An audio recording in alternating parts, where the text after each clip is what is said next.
ಸ್ವಾಗತ ಶ್ರೀಮತಿಯವರಿಂದ. ಎಲ್ಲರಿಗೂ ನಮಸ್ಕಾರ.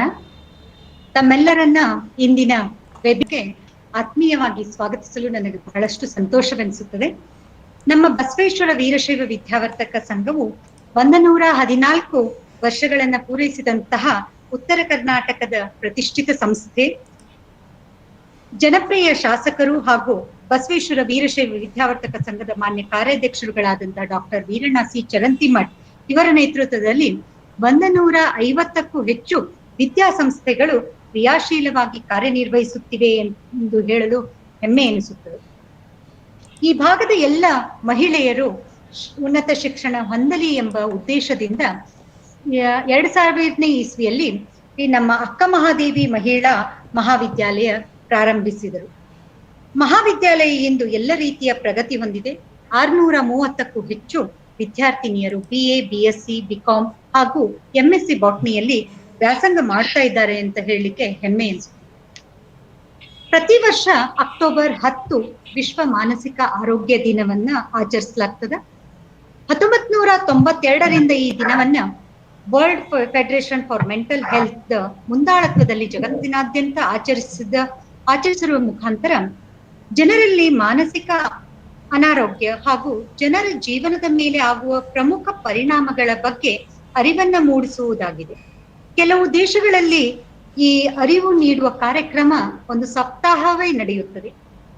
ಈ ನಿಟ್ಟಿನಲ್ಲಿ ಇದರ ಅಂಗವಾಗಿ ನಮ್ಮ ಮಹಾವಿದ್ಯಾಲಯದಲ್ಲಿ ಮಾನಸಿಕ ಆರೋಗ್ಯ ಕುರಿತು ಬಹಳಷ್ಟು ತಿಳುವಳಿಕೆಗಳನ್ನ, ಅರಿವು ಮತ್ತು ಸಮಾಲೋಚನೆ ಕಾರ್ಯಕ್ರಮಗಳನ್ನ ನಮ್ಮ ಪ್ರತಿ ವರ್ಷವೂ ವಿದ್ಯಾರ್ಥಿನಿಯರಿಗಾಗಿ ಹಾಗೂ ಮಹಿಳೆಯರಿಗಾಗಿ ಹಮ್ಮಿಕೊಳ್ಳುತ್ತಾ ಬಂದಿದ್ದೇವೆ.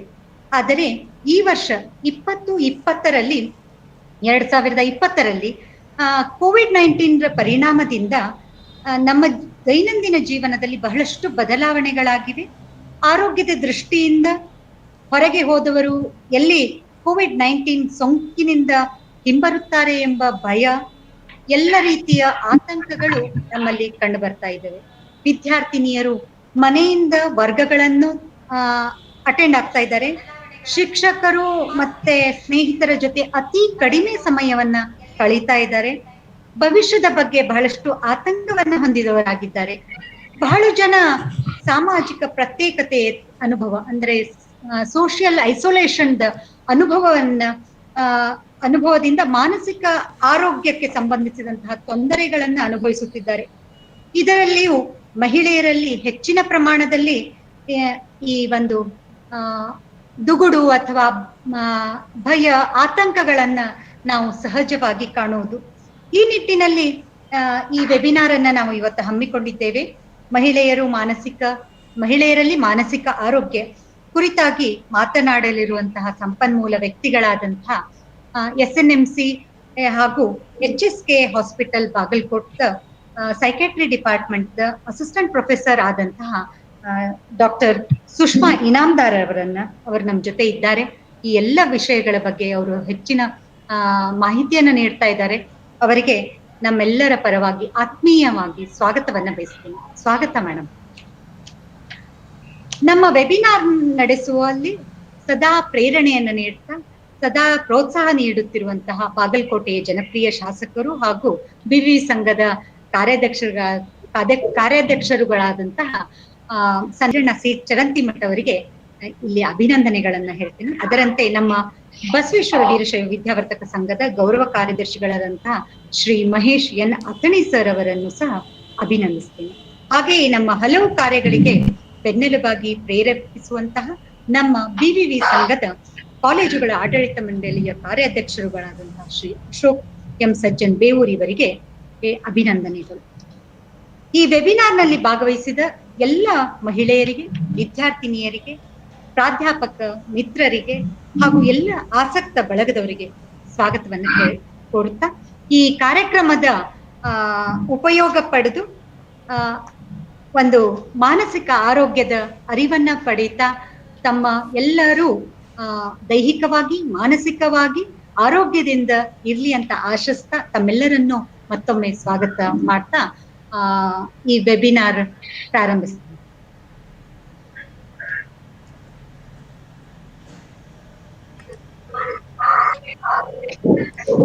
ಧನ್ಯವಾದಗಳು ಮೇಡಮ್.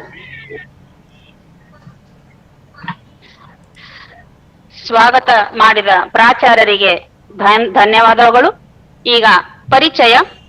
ಲೈವ್ ವೆಬಿನಾರ್ನಲ್ಲಿ ಮಹಿಳೆಯರ ಮಾನಸಿಕ ಆರೋಗ್ಯ ಕುರಿತು ಮಾತನಾಡುವಂತಹ ಸಂಪನ್ಮೂಲ ವ್ಯಕ್ತಿಗಳಾದಂತಹ doctor Sushma V Inamdar, MBBS MD, Psychiatric, Assistant Professor, Department of Psychiatry, SNMC and HSK Hospital, Bagalkot.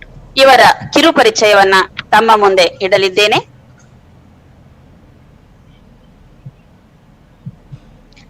Doctor Sushma V Inamdar Hiremath madam ಅವರು 1988 ಜನವರಿ 29ರಂದು ಗುಲ್ಬರ್ಗಾದಲ್ಲಿ ಜನಿಸಿದರು.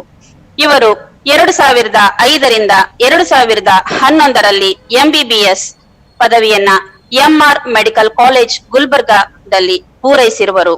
2012ರಿಂದ 2015ರವರೆಗೆ MVJ ಮೆಡಿಕಲ್ ಕಾಲೇಜ್ ಮತ್ತು ರಿಸರ್ಚ್ ಹಾಸ್ಪಿಟಲ್ ಬ್ಯಾಂಗ್ಳೂರ್ನಲ್ಲಿ MD ಪದವಿಯನ್ನ ಪೂರೈಸಿದ್ದಾರೆ. ಮೇಡಮ್ ಅವರು ರಾಜ್ಯ ಹಾಗೂ ರಾಷ್ಟ್ರ ಮಟ್ಟದ ಪ್ರಬಂಧಗಳನ್ನ ಮಂಡಿಸಿದ್ದಾರೆ. 2018ರಲ್ಲಿ ನಡೆದಂತಹ global conference of biological psychiatry ಎಂಬ ವಿಷಯದ ಸಿಂಪೋಸಿಯಂನಲ್ಲಿ ಭಾಗವಹಿಸಿದ್ದರು. 2020ರಲ್ಲಿ ಪೋಸ್ಟ್ ಗ್ರಾಜುಯೇಟ್ CME ಮಂಗಳೂರಿನಲ್ಲಿ ನಡೆದಂತಹ ಪೋಸ್ಟರ್ ಪ್ರೆಸೆಂಟೇಶನ್ ಕಾರ್ಯಕ್ರಮದ ಜಡ್ಜ್ ಆಗಿ ಭಾಗವಹಿಸಿದ್ದರು. ಹಲವಾರು ಮಾನಸಿಕ ಆರೋಗ್ಯದ ವಿಷಯದ ಜಾಗೃತಿ ಕಾರ್ಯಕ್ರಮದಲ್ಲಿ ಹಲವಾರು ಉಪನ್ಯಾಸ ಕಾರ್ಯಕ್ರಮಗಳನ್ನ ನೀಡಿದ್ದಾರೆ. 2020-21ರಲ್ಲಿ ಬಾಗಲಕೋಟದ ಬ್ರಾಂಚ್ ಆಫ್ ಲಯನ್ಸ್ ಕ್ಲಬ್ ದ ಅಧ್ಯಕ್ಷೆಯಾಗಿ ಕೂಡ ಆಯ್ಕೆಯಾಗಿದ್ದಾರೆ. ಪ್ರಸ್ತುತ ಮೇಡಮ್ ಅವರು ಬಾಗಲಕೋಟದ ಪ್ರಸಿದ್ಧ ನಿಜಲಿಂಗಪ್ಪ ಮೆಡಿಕಲ್ ಕಾಲೇಜ್ ಮತ್ತು HSK hospital and research centre Bagalkot ನಲ್ಲಿ ಆಪ್ತ ಸಲಹಾ ಘಟಕದಲ್ಲಿ ಮಾನಸಿಕ ತಜ್ಞೆಯಾಗಿ ಸೇವೆ ಸಲ್ಲಿಸುತ್ತಿದ್ದಾರೆ. ಇಷ್ಟು ಹೇಳಿ ಮೇಡಮ್ ಅವರ ಪರಿಚಯಕ್ಕೆ ಪೂರ್ಣ ವಿರಾಮ ನೀಡುತ್ತೇನೆ. ಮೇಡಮ್, ಸುಷ್ಮಾ ಮೇಡಮ್, ತಾವು ತಮ್ದು ಉಪನ್ಯಾಸ ಸ್ಟಾರ್ಟ್ ಮಾಡ್ಬೇಕಂತ ಕೇಳ್ಕೊಳ್ತೀನಿ.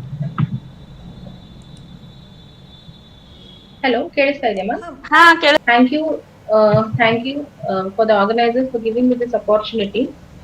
And today we have come up on a day where mental health has become extremely important for all of us, especially in this current pandemic.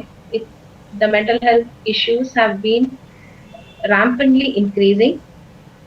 So, in view of World Mental Health Day, which is celebrated on 10th October every year. So World Mental Health Day gives us an opportunity to address the issues of mental health problems. So today I will be discussing on women mental health. Myself, Dr. Sushma Inamdar. Ma'am, next slide. Okay. Okay, coming on to World Mental Health Day 2020. So every year, World Health Organization comes up with a theme for World Mental Health Day. And this year, the theme for World Mental Health Day is Mental Health for All, Greater Investment, Greater Access. Next. It gives us an opportunity to address all the issues related to mental health and helps us in mobilizing the efforts towards the services. So as I mentioned, this mental health for all is for greater investment and greater access. World Mental Health Day is celebrated every year on 10th October. What does this mental health for all means? And what is this greater investment and greater access is? So let us learn about this. Ma'am, next.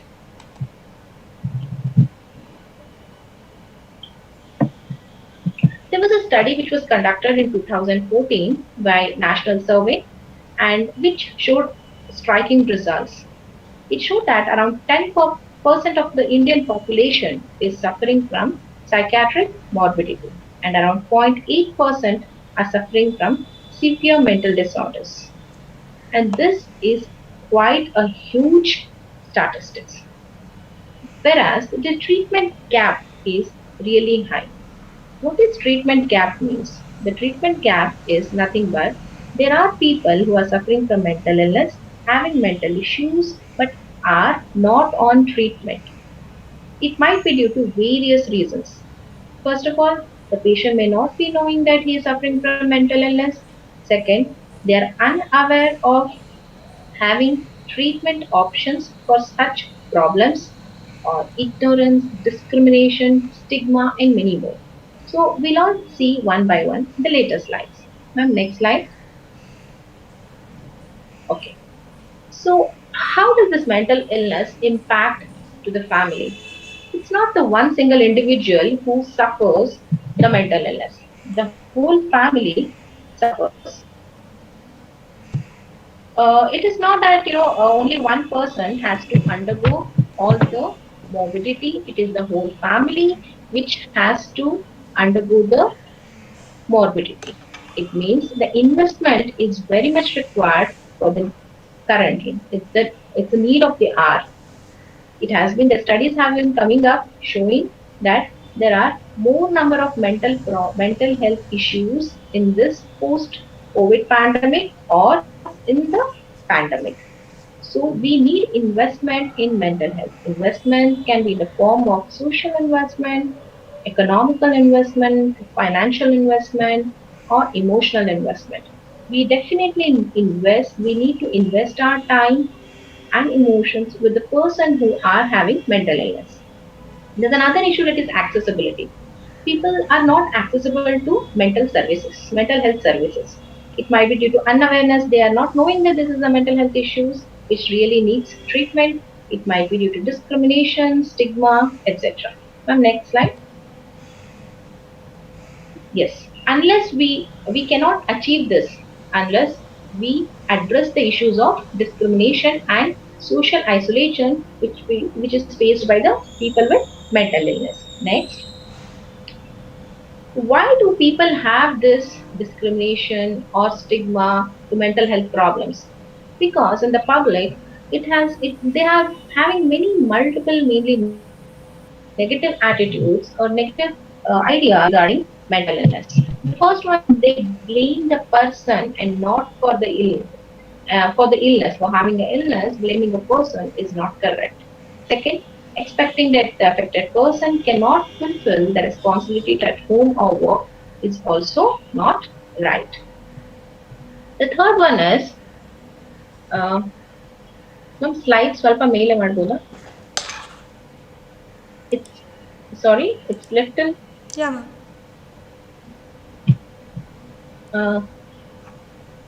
Okay, unwillingness to accept the person into the family or into the society. Okay, now coming on, ma'am, next slide. Yeah. What happens when there is a stigma? A person or the family may not be unwilling to take the ask in spite of having the care and treatment available. Because of stigma, people don't go for taking mental health care. Ma'am, next slide. Yeah. Yes, mental health matters. It is really important. And there is no mental health, there is no health without mental health. Mental health is everyone's business. Around 1 billion people living with mental disorders are around us.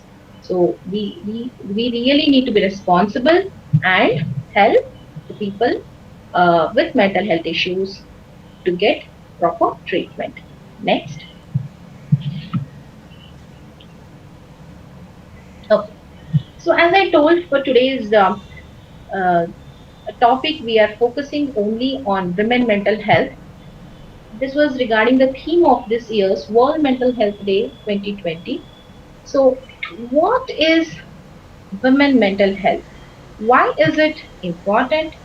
How is it important? What are the common problems faced by women? So let us learn all these things.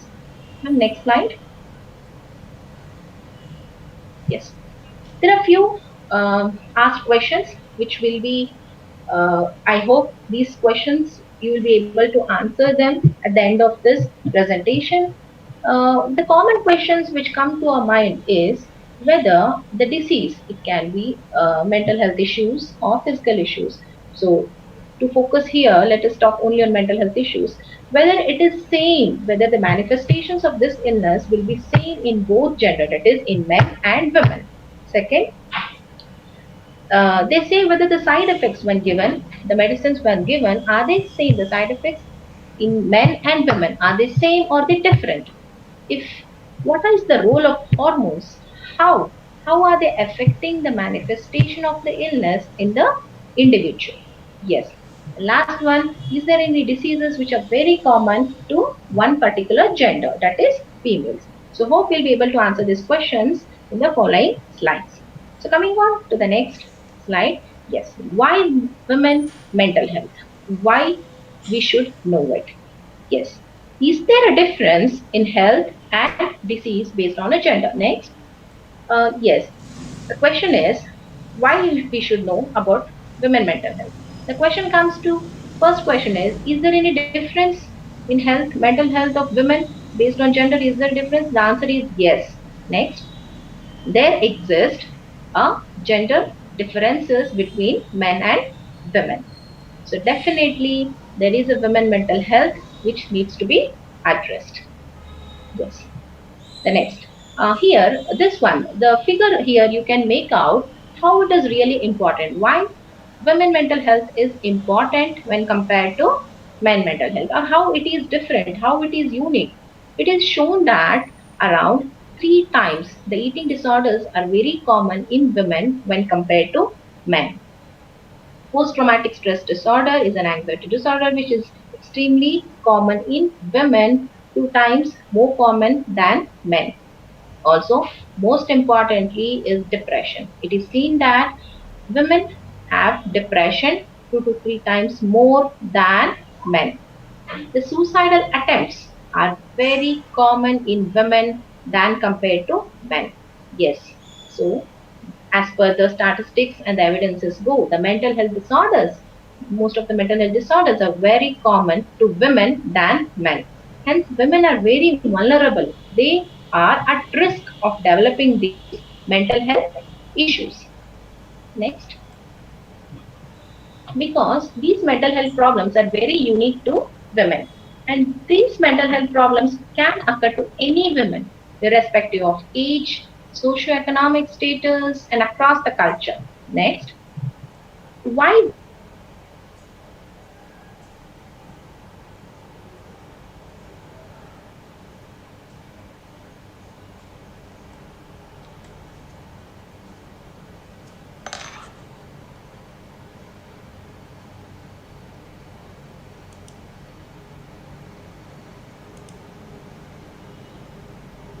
Hello, ma'am.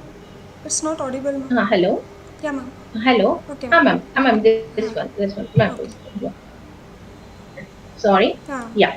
So we need to know why women are vulnerable for psychiatric disorders.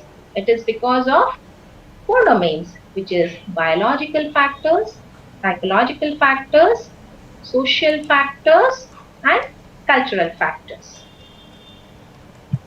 So these are the 4 domains which are the main causes of women being more vulnerable to psychiatric disorders.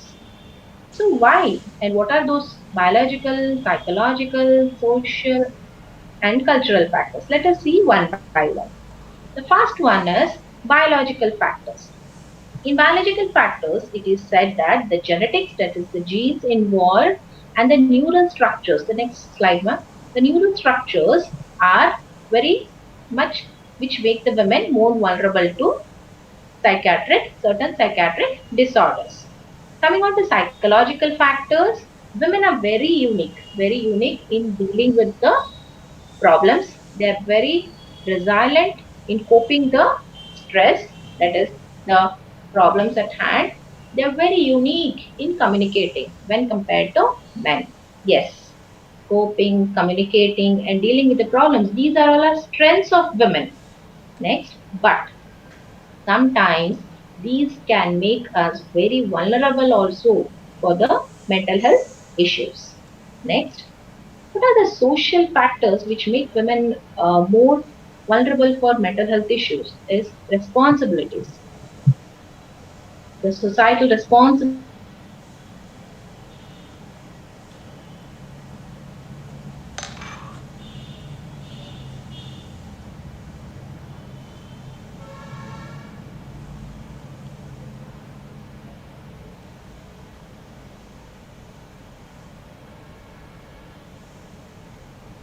and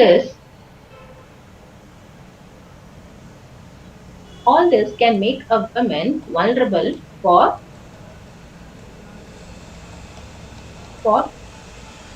hello, ಕೇಳಿಸ್ತಾ ಇದೆ ma'am? Hello. हाँ ma'am. All these factors, all these social factors make the women vulnerable for mental health issues. So the next one is discrimination, stigma, and inadequate social support. Yes. So women are very different from men with biological attributes and needs.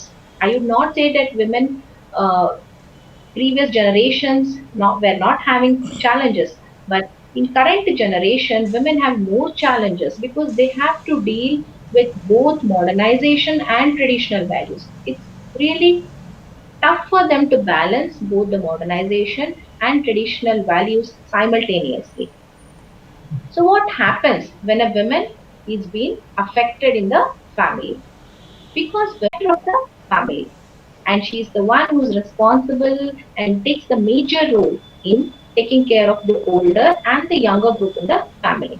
Vulnerabilities, the social factors, psychological factors, etc., or other stress make the women have mental health problem, then the whole family gets affected. Next.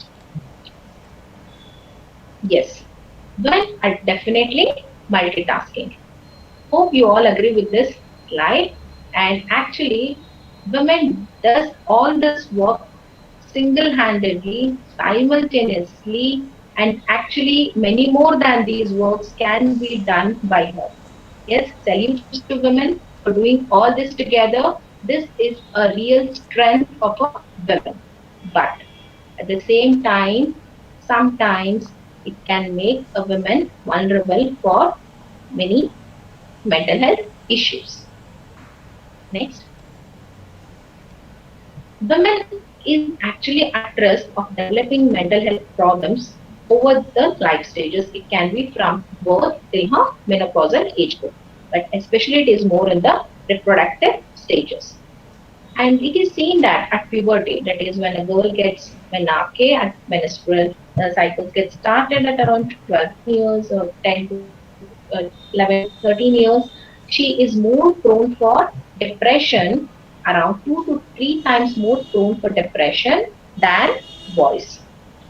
And it is seen that in the society, especially in the rural population, labeling a girl with various names for various causes is very common.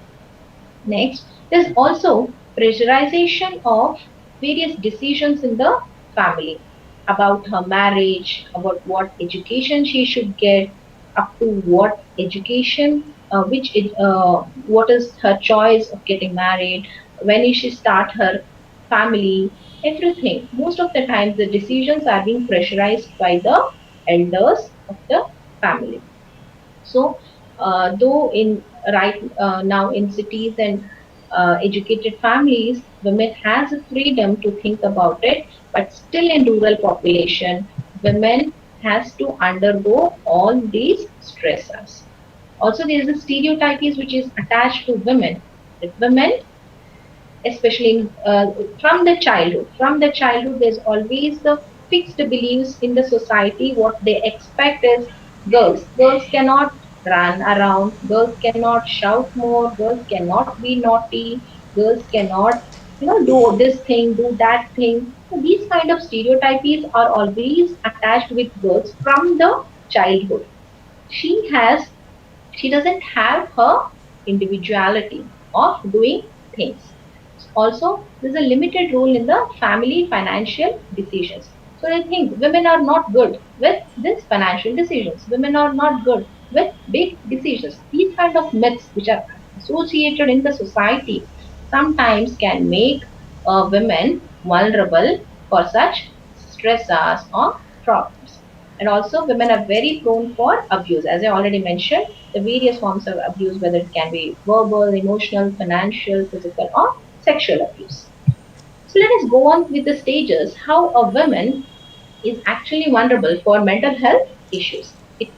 At puberty, as I said, she is more prone for developing depression than boys, around 2 to 3 times. In puberty, we have a lot of positive changes taking place in the body. It can be physical changes, emotional changes, and hormonal changes. It is also seen that the young age group girls can also have menstruation related problems. Premenstrual symptoms, we call it as these symptoms which occur during the menstruation is around 20 to 40% of the women have this premenstrual symptoms.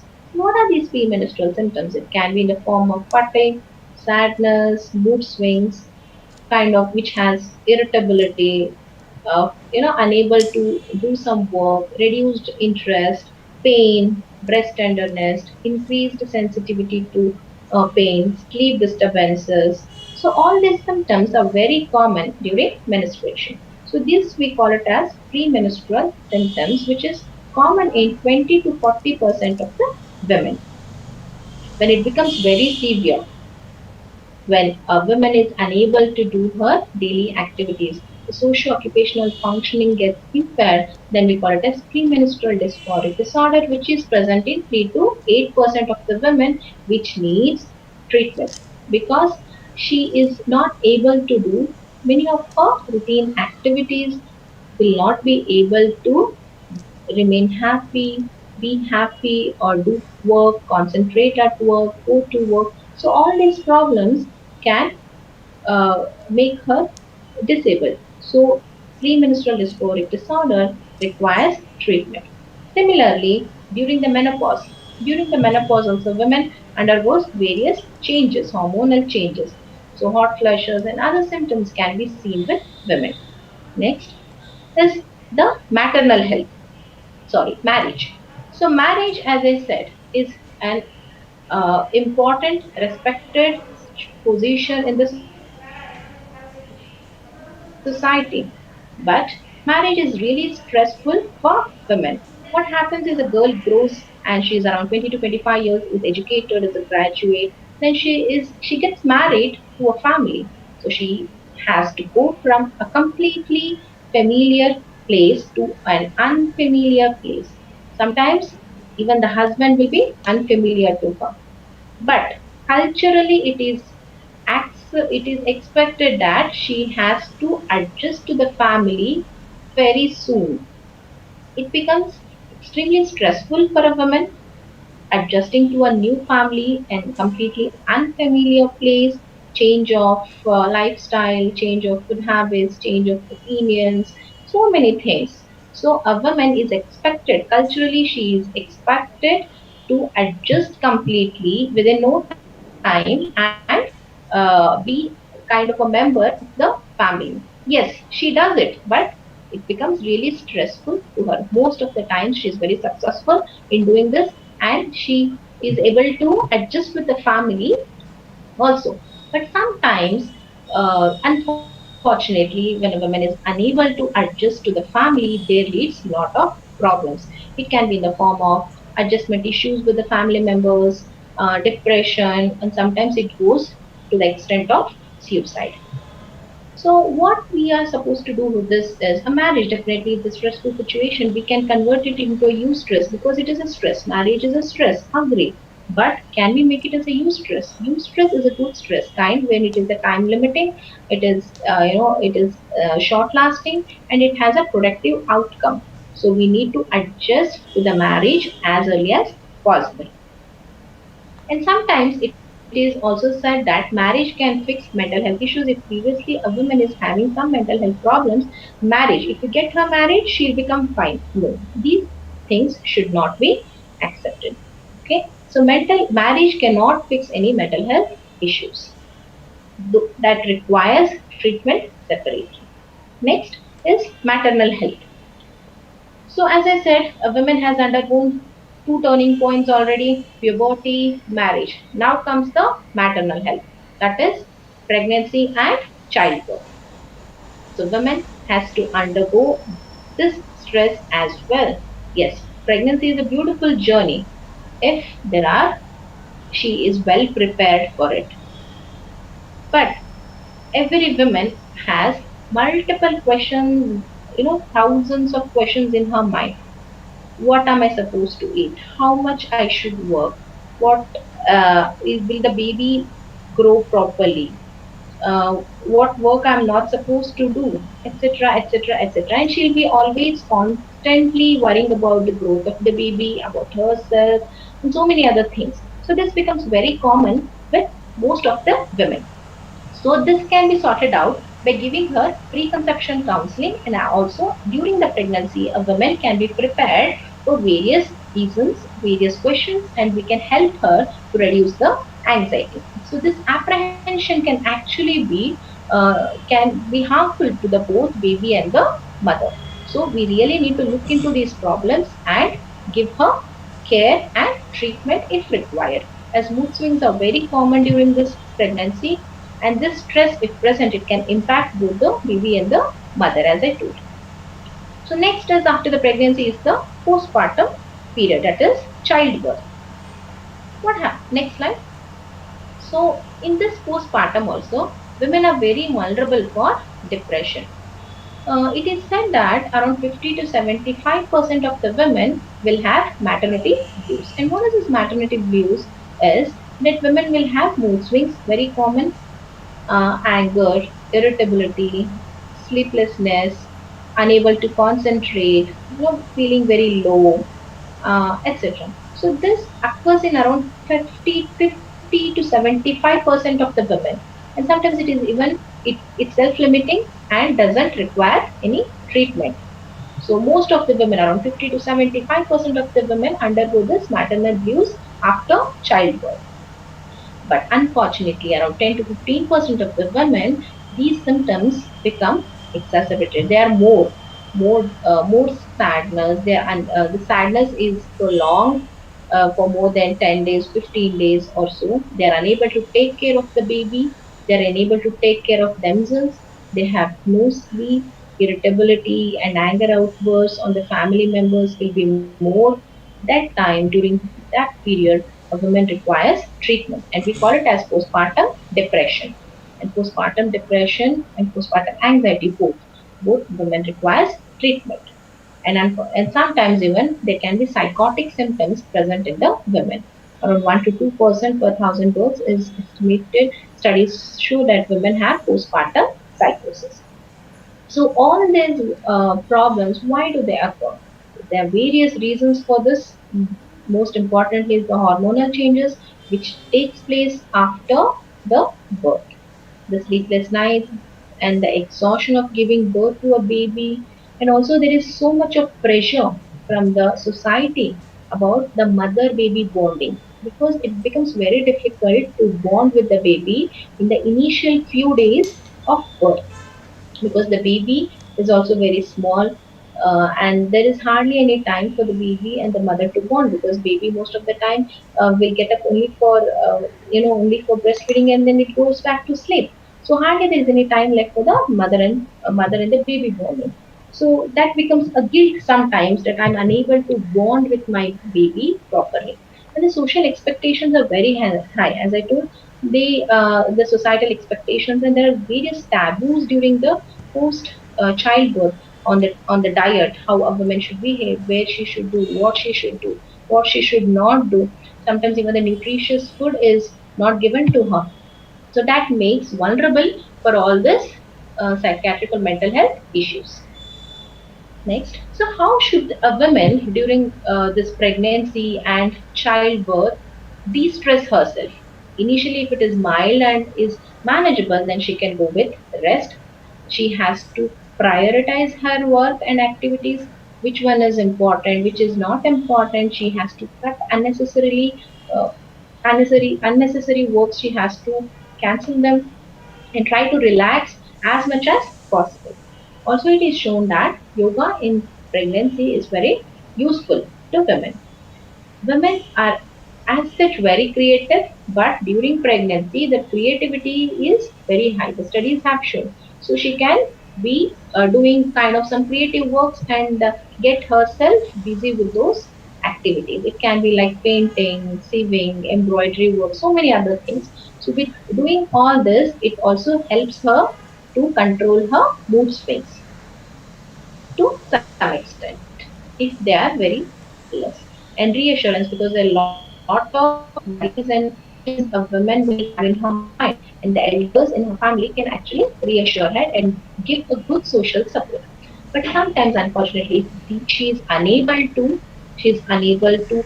control all these symptoms of low mood, being irritable, and unable to sleep, unable to take care of the baby and herself. Then sometimes medicines are very much useful and necessary. Sometimes it is said that during pregnancy medicines can be harmful, but the illness, the disease will be more harmful than the medicines.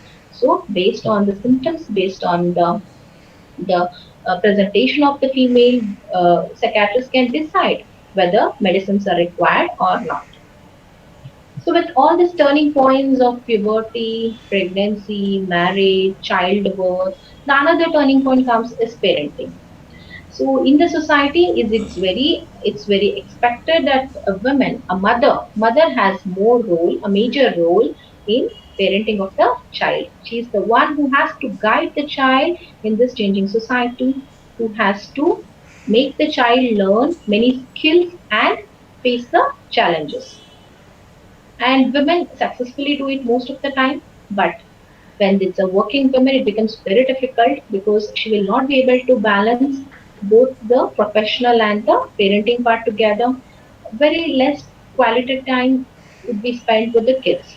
But so these are some vulnerable things which makes a woman more vulnerable because she'll have this guilt. Okay, I'm unable to take care of my child. I'm unable to teach the child. I'm unable to balance this. So these are the vulnerable things which can be happening in a woman's life.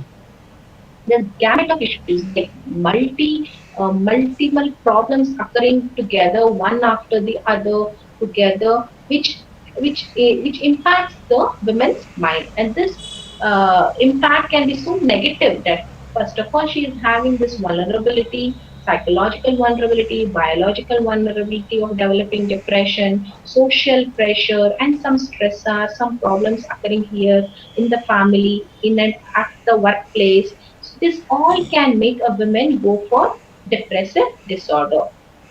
Next, so this depressive disorder is next slide. It is said that major depressive disorder is very common in women. The prevalence rate is around 21.3% in women, whereas in men it is only 12.7%. So as I said, that biologically she is vulnerable.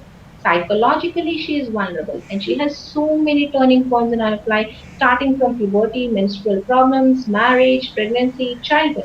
With all this vulnerability at risk, mind, also parenting parts with work if she's a working woman. So definitely the so many factors playing together can make her uh, go towards major depressive disorder. And anxiety disorders, next anxiety disorders like post traumatic stress disorder, uh, next slide, panic disorder, social phobia are also very common with women. It is also said that eating disorders, as I said, they are three times more common. It can be in the form of either anxiety nervosa or bulimia nervosa, anorexia nervosa and bulimia nervosa. So eating disorders are very common in girls when compared to boys. This is because of low self-esteem and having a very negative body image about herself. It might be secondary to the media stereotypes. Now, what is the stereotype in the media is women should be in this particular size, but they don't emphasize what is a healthy body and a healthy mind. That is important rather than being a thin They start emphasizing on the zero figure, but how exactly it is correct, how exactly it is useful, how exactly it is healthy for a girl. Healthy mind, healthy body, this should be emphasized more. Next, violence. Violence is again a kind of a public health concern, and also it's a big challenge to mental health professionals, because this violence can be so traumatic for a woman that it can cause mental health problems. And this violence is not only physical violence or domestic violence, it can be in many forms. It can be financial violence, emotional violence, abuse, and then you have sexual abuse. So many. These all can contribute a woman to go towards multiple mental health issues. Next. Yes. Now coming on to depression, these are some of the symptoms and signs. The next two, three slides are about the symptoms and signs of depression and anxiety. Very important, as I said, women is a strong, really strong. She can handle more problems. She can cope up with multiple stressors. She is very optimistic, but sometimes, unfortunately, she is unable to do it. Then goes for these symptoms. It can be low mood, loss of interest, less energy, being tired, unable to concentrate, etc. So this all go towards diagnosis suggestive towards depression. Whereas anxiety, it can be restlessness, increased heart rate, sweating, feeling very giddy, nervous. So all this can go towards anxiety. Next, so depression. Next slide. Depression can be like, it can be divided into like have physical symptoms, thoughts. Sorry, next slide. Yeah, thank you. So, physical symptoms, behavior, and feelings and thoughts. So, it is like women can go with the behavioral problems, like unable to mingle with the family, unable to concentrate, so many other things. And thoughts, she can have all negative thoughts, like life is useless, I am of no use, it's my fault, I am not able to work, I am a loser. So these kind of negative thoughts will start coming into her mind, and she'll feel very tired, always unhappy, unable to focus, concentrate. So all this can make a woman feel. Next slide, please. Yeah. So these are again a few signs and symptoms wherein I just told that she can have these thoughts like helplessness. No, like no one can help me. I am in this current situation. No one can help me. The guilt feelings that I was unable to do things properly, and then anger.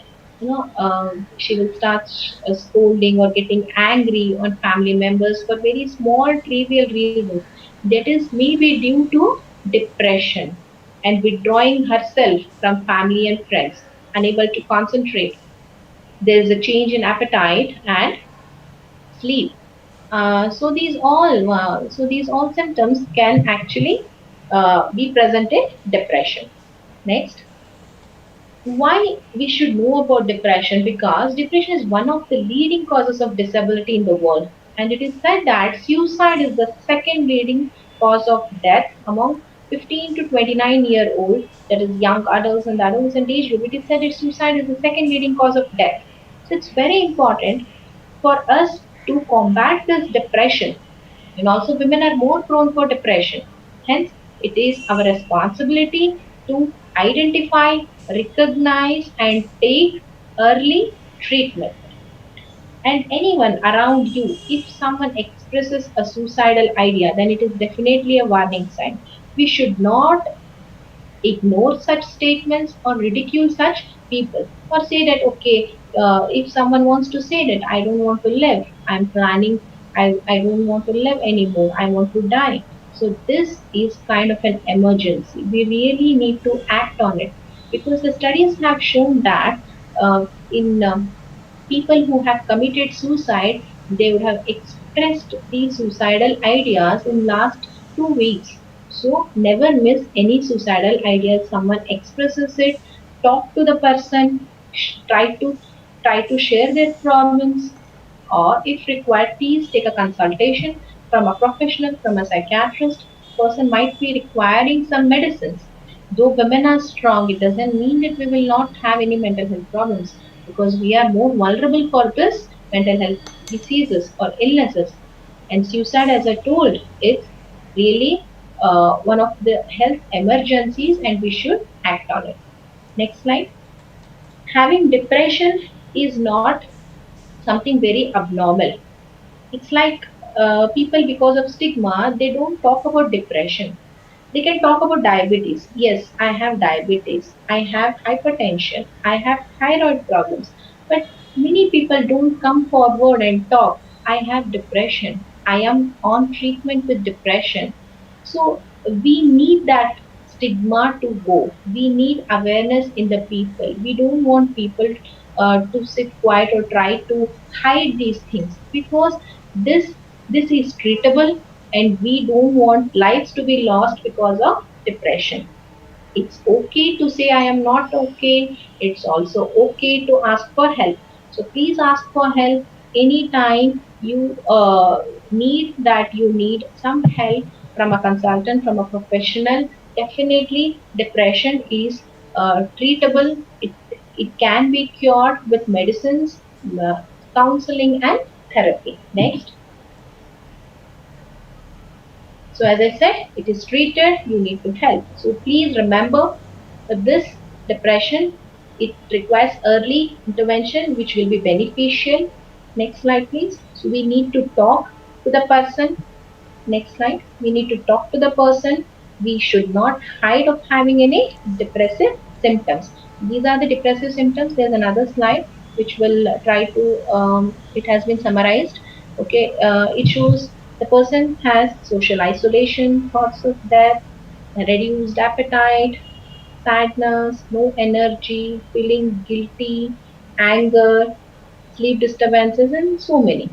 So, what can a person do when he has these symptoms? First, talk to a friend. Try to help yourself by improving your diet, that is, eat nutritious food, go for a walk. Uh, if it is mild, then definitely you can do yoga and other exercises. But if the symptoms are more and are not doesn't get settled by all this, then definitely professional help, meeting a psychiatrist is very much important. Taking treatment also becomes very important. Next slide. Depression, as I said, suicide is the second largest, the disease in the world, causing death in 15 to 29-year-olds. So please don't indulge in suicidal attempts or ideas. Take help, seek help.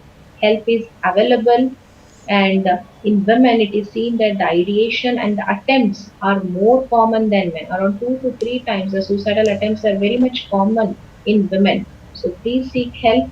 You are not alone. Next slide. We are all there to help, not only the professional, the women around you can be of help, family, friends. So depression and suicide, it should be treated, and it is treatable. Next slide. Always try to have some hope. Next, hope is something that will give you some idea that yes, I can come out of this temporary problem. So always having hope will make life more happier.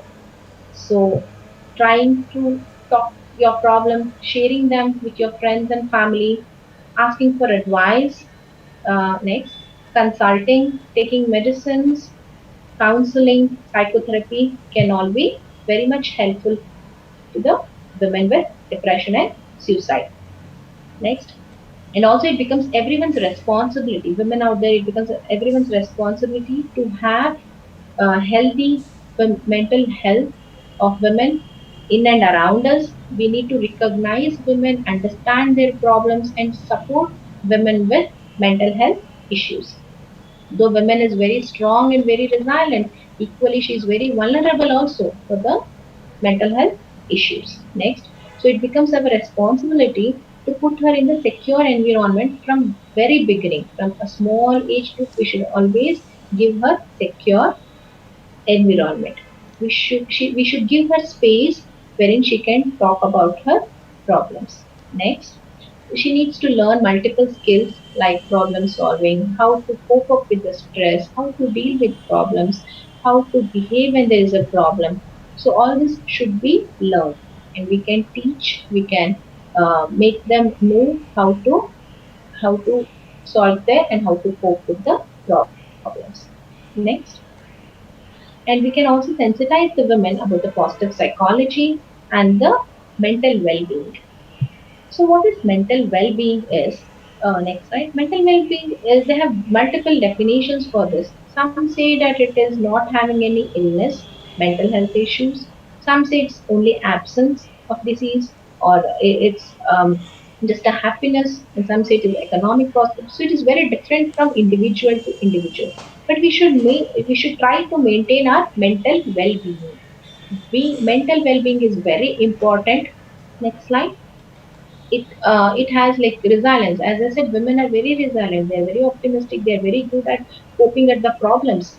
Psychologically and psychologically, women are very much gifted with these psychological factors, wherein women are very good at coping things and adversities. Any tough at the worst times, in the tough time, women are very strong. But we need to learn them from the beginning. We want our young girls to learn this resilience from the young age. And it also depends upon your cognitive makeup, because it is not that all women are same or not equally resilient. So they need to have a good self-esteem, and they have to try to work on it. Every day we can work on our resilience, coping acts, coping strategies, how to solve problems. We need to know the skills to manage our emotions. So all these are very important. Next, the positive psychology. Next slide. Positive psychology is also very important. Trying to be more happy, and the quality of life is equally important for a person to maintain the mental well-being. So as I said, women has undergone a lot of turning points in her life, from puberty, marriage, maternal health, childbirth, parenting. She is at risk at various stages in her life till menopause. And then she is more prone for depression, she is more prone for anxiety disorders, she is more prone for eating disorders, and suicide attempts are more common in females than men. So definitely we need to invest our time, energy, we need to work on our weaknesses and strengthen our strengths. So it is very important to know how to cope up with the problems and try to help others around us to cope up with the problem. As we all know, this COVID pandemic has brought so much of challenges in front of us all. The studies are coming up and showing, next slide, the studies are showing up that in this COVID pandemic, women are more affected with mood problems. Women are more affected with depression. So we don't know, post COVID, maybe the mental health issues will will be increased, might get increased drastically. And right now the figures, as per the statistics, early studies, they are showing that women are the ones who are affected more with depression and anxiety disorders.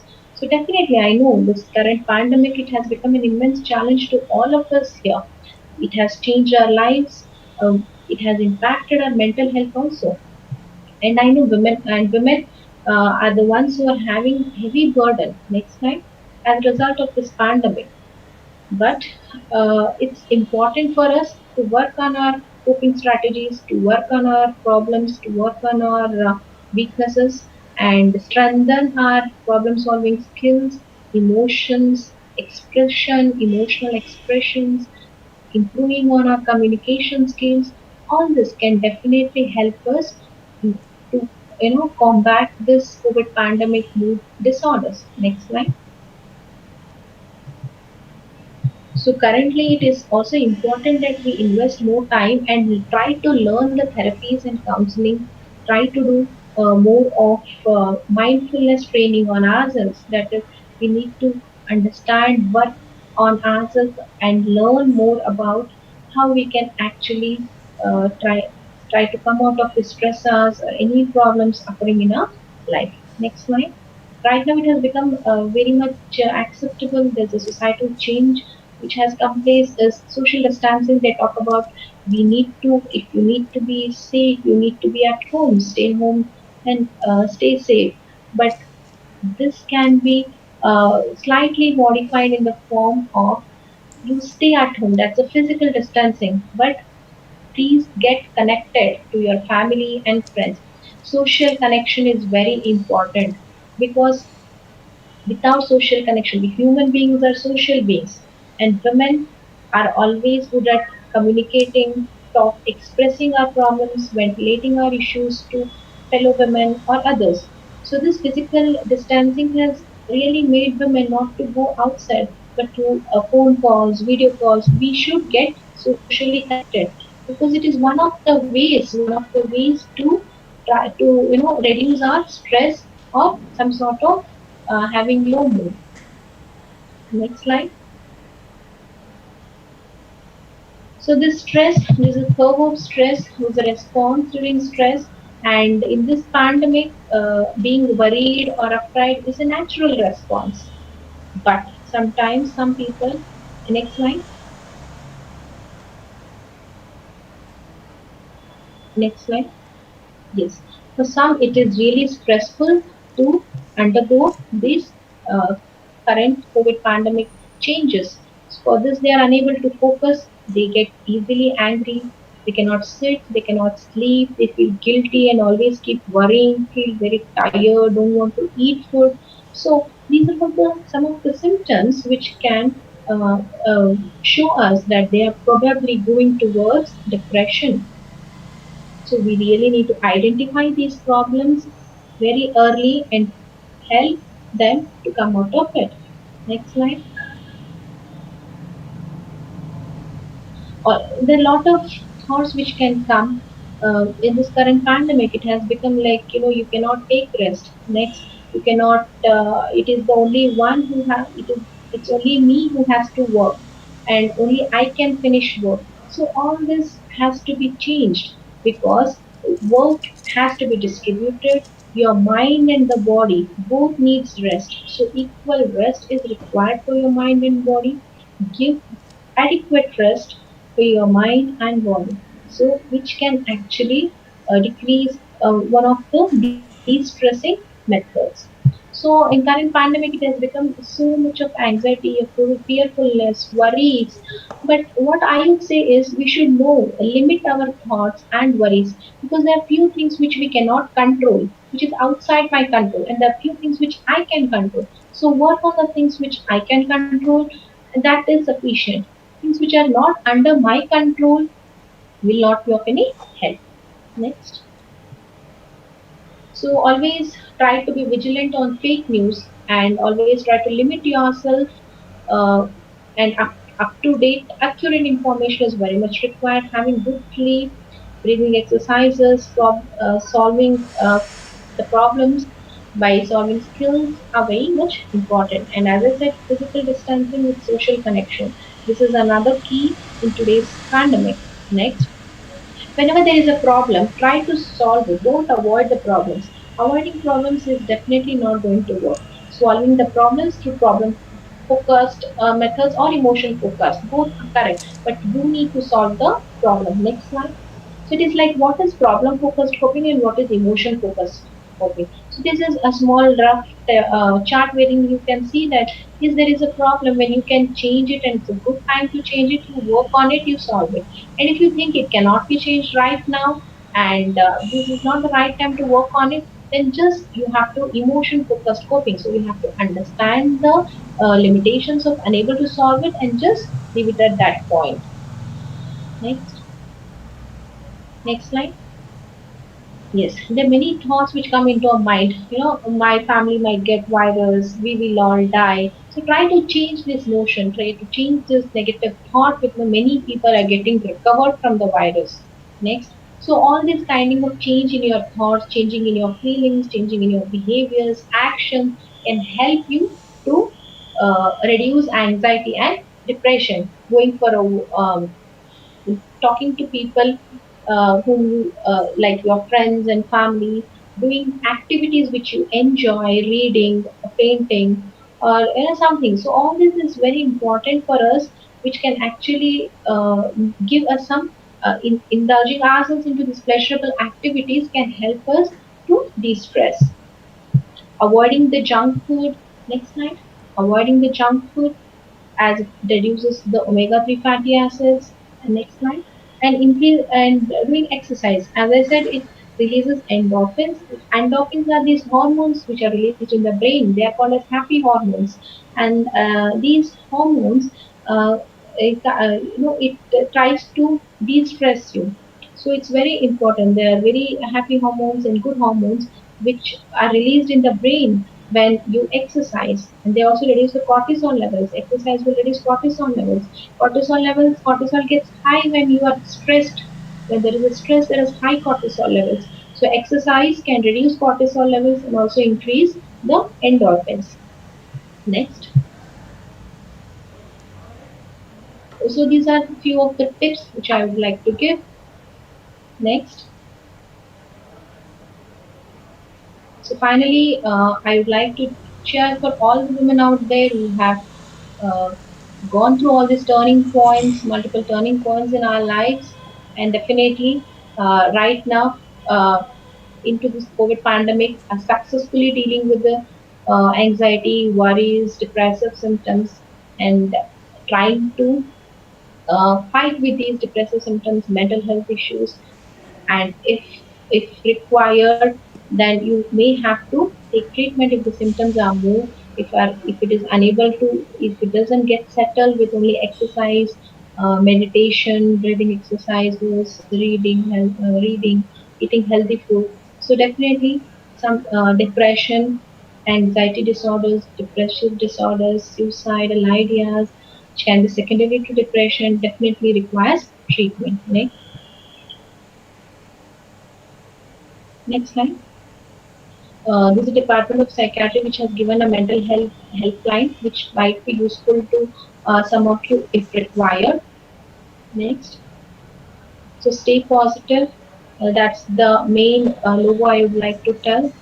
This uh, it is our responsibility to work one another, to all the women, be it of any profession, and we want healthy women, healthy minds. Women mental health needs to be taken care. It's the responsibility of each woman out there, each individual, not only responsibility of women, even men have to look into it, that women should have good mental health because they're very vulnerable. They are more prone for mental health problems because of various reasons which I have discussed. So definitely it is the responsibility of every individual to make sure and recognize and try to spread more awareness about mental health issues in the society. So with this, I thank Sushma Madam, Sangam Madam for giving me this opportunity. It's my privilege to be a part of this webinar. Thank you. Thank you for the organizers and thank you for all the participants here who have been patiently listening to me. Thank you. Thank you, one and all. And if there are any questions, I think we can do it. And if you need me to talk some areas in Canada, it will be definitely done. So please post your questions. I am here. I'm very much pleased to answer to all of them. Okay, ma'am. Thank you. Thank you, ma'am. Thank you, one and all. One of the question from the participants: who is more efficient ma'am. in handling the mental health, men or women? As I said, ma'am, it is not an all or none phenomenon. It is like not possible for me to say that men are not better or women are not better. But it is said that women are very strong. Women can cope very well to the problems, but equally she is vulnerable also. The depression is more prone in women. One more question, ma'am. Why is depression more prevalent in women than a It is man? different at handling problems of women are. Yes.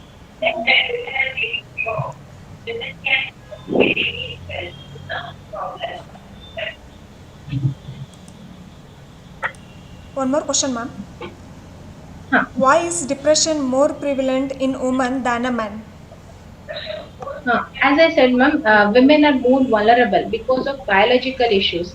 In women, in the biological factors are there, as I mentioned, based on the genetics and the neurostructures, which makes a women more vulnerable. That is because of biological factors. The second one is psychological factors. The psychological factors wise also, women are more vulnerable. Social factors, as we discussed, high responsibilities, high expectation, more vulnerable for abuse and discrimination, stigma. So, and in the cultural factor, so it is like it is not one reason, it is multiple reasons, multiple factors which make women more vulnerable for depression. It is biological factors, psychological factors, social factors, and cultural factors all together, along with the genetics, along with the hereditary issues. If the genetics, if there's a family history of depression in that particular woman's family, so all together makes the women more vulnerable for depression. Okay, ma'am. One more question, ma'am. Can you please Huh. advise some tips for a working woman how to balance both personal and the work life equally? Yeah, this is really a very important question, and it's really challenging to each one of us out here because it's very difficult to balance work life stress and personal life. But it is not impossible, and there is no ideal mother who is actually able to balance both work life and personal life. We need to keep in mind that work is at work. When you are outside, please work. But when you come home, give quality time to the children. Give quality time to your family members. It is not the quantity, it is the quality which matters. Sitting for 3 hours is different quantity wise, and sitting for half an hour happily, being with the child, talk to the child, play with the child, learn from a child and let the child learn from you. So it is a two-way. So this is a quality time which we need to spend at home. So this is very important. Uh, it's kind of challenging, but definitely women, as I said, very strong. They are very resilient. They can cope up with the problems. God has gifted us with that coping mechanisms, very good coping mechanisms. So definitely it is easy. But thing is, we have to put into action. We need to keep in mind that we need to give quality time to the family as well. Okay, ma'am. Thank you. One more question, ma'am. What is Huh. important that women mental health issues to be addressed separately? Yeah, it is because of the prevalence. Women mental health issues need to is addressed separately because the problems are more prevalent in women than men, and the reasons of these illnesses is different from men because the hormonal factors, the psychological factors, the women's brain is different from men's brain. So the illnesses, the manifestation of illness is again different in women and men. So definitely because of these few reasons, I think it becomes an important for us to address mental health, mental health issues in women. Yeah, ma'am, really. Last question, ma'am. Is Yeah. eating disorder is also a mental health? Yes, eating disorder is considered as one of the mental health disorders. In eating disorders, we have two types: anorexia nervosa and bulimia nervosa. And I will not go in detail of it, but it is classified under psychiatric disorders, that is mental health disorders. Because we have mental health disorders, I would like to list. We have from depression, that is mood disorders, anxiety disorders, psychotic disorders, then behavioral issues, then addictions. Addictions are coming up now more with alcohol abuse and everything. In child mental health, we have lot of children. We have lot of mental health issues in children. We have lot of mental health issues in geriatric population, that is old age. In old age also we have lot of mental health issues for depression or psychosis, so many other factors, so many other conditions. So even in the children, adults, everyone. So eating disorders is also an mental health issue. Okay, ma'am. Thank you, ma'am. Okay, thank you. Shilpa, ma'am, over to One you. question, ma'am. Ma'am, last one question. हाँ ma'am head Uh, is any discrimination in getting treatment for women mental health? No, ma'am, there is no discrimination which will be done in terms of treatment, because the medicines are same for both men and women. The health services are same, but the approach towards the men and women is different in terms of therapy or counseling. In terms of counseling and therapy, the approach will be different, but there is no difference in treatment between men and women. Okay, ma'am. Thank you, ma'am. Okay, ma'am. Thank you.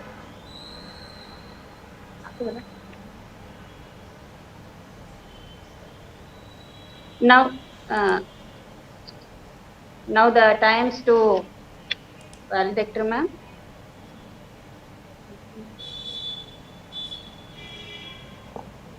ಈಗ ವಂದನಾರ್ಪಣೆ.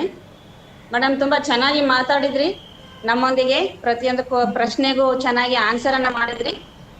ಈಗ ವಂದನಾರ್ಪಣೆ live webinar on women mental health ಈ ಕಾರ್ಯಕ್ರಮ ಯಶಸ್ವಿಯಾಗಿ ಜರುಗಿತ್ತು. ಈ ಯಶಸ್ವಿಗೆ ಕಾರಣೀಭೂತರಾದಂತಹ ಕಾರ್ಯಕ್ರಮದ ಮುಖ್ಯ ಸಂಪನ್ಮೂಲ ವ್ಯಕ್ತಿಗಳಾದಂತಹ doctor Sushma V Inamdar, Psychiatry, SNMC and HSK Hospital and Research Center. Madam ತಮಗೆ ತುಂಬು ಹೃದಯದ ಧನ್ಯವಾದಗಳು ಹಾಗೂ ವಂದನಾರ್ಪಣೆಯನ್ನ ಸಲ್ಲಿಸ್ತೇನೆ ಮೇಡಮ್. ಕಾರ್ಯಕ್ರಮದಲ್ಲಿ ಶುಭ ಕೋರುವಂತಹ ಶಾಸಕರು ಡಾಕ್ಟರ್ ವೀರಣ್ಣ ಸಿ ಚರಂತಿಮಠ್, ಕಾರ್ಯಾಧ್ಯಕ್ಷರು B.V.V.S ಸಂಘ ಬಾಗಲ್ಕೋಟ್, ಹಾಗೂ ಶ್ರೀ ಮಹೇಶ್ ಎನ್ ಅತ್ನಿ, ಗೌರವ ಕಾರ್ಯದರ್ಶಿಗಳು B.V.V.S ಸಂಘ ಬಾಗಲ್ಕೋಟ್, ಮತ್ತು ಶ್ರೀ ಅಶೋಕ್ ಎಂ ಸಜ್ಜನ್ ಬೇವೂರು, ಕಾರ್ಯಾಧ್ಯಕ್ಷರು ಕಾಲೇಜುಗಳ ಆಡಳಿತ ಮಂಡಳಿ B.V.V.S ಬಾಗಲ್ಕೋಟ್, ಇವರಿಗೂ ಕೂಡ ವಂದನಾರ್ಪಣೆಗಳನ್ನ ಸಲ್ಲಿಸುತ್ತೇನೆ. ಅದೇ ರೀತಿ ಮಹಾವಿದ್ಯಾಲಯದ ಪ್ರಾಚಾರ್ಯರು Shrimati S J. Odeyar madam, IQAC coordinator, programme coordinator, ಹಾಗೂ ಕಾರ್ಯಕ್ರಮದ ಕೇಂದ್ರ ಬಿಂದುಗಳಾಗಿ ಭಾಗವಹಿಸಿದಂತಹ ಎಲ್ಲ ಡೆಲಿಗೇಟ್ಸ್ಗಳು, ಸ್ಟೂಡೆಂಟ್ಸ್ಗಳು, ವಿಮೆನ್ಸ್ಗಳು, ಹೌಸ್ ವೈಫ್ಸ್ಗಳು ಎಲ್ಲರಿಗೂ ಕೂಡ ಮಹಾವಿದ್ಯಾಲಯದ ಹಾಗೂ ಮಹಾವಿದ್ಯಾಲಯದ ಬೋಧಕ ಹಾಗೂ ಬೋಧಕೇತರ ಸಿಬ್ಬಂದಿ ಮತ್ತು ಟೆಕ್ನಿಷಿಯನ್ಸ್ಗಳಿಗೆ ವಂದನಾರ್ಪಣೆಯನ್ನ ಹೇಳಲು ಬಯಸ್ತೇನೆ. ವಂದನೆಗಳು ಹಾಗೂ ಅಭಿನಂದನೆಗಳು. ಇಲ್ಲಿಗೆ ಕಾರ್ಯಕ್ರಮಕ್ಕೆ ಪೂರ್ಣ ವಿರಾಮ ನೀಡುತ್ತೇನೆ. ಧನ್ಯವಾದಗಳು.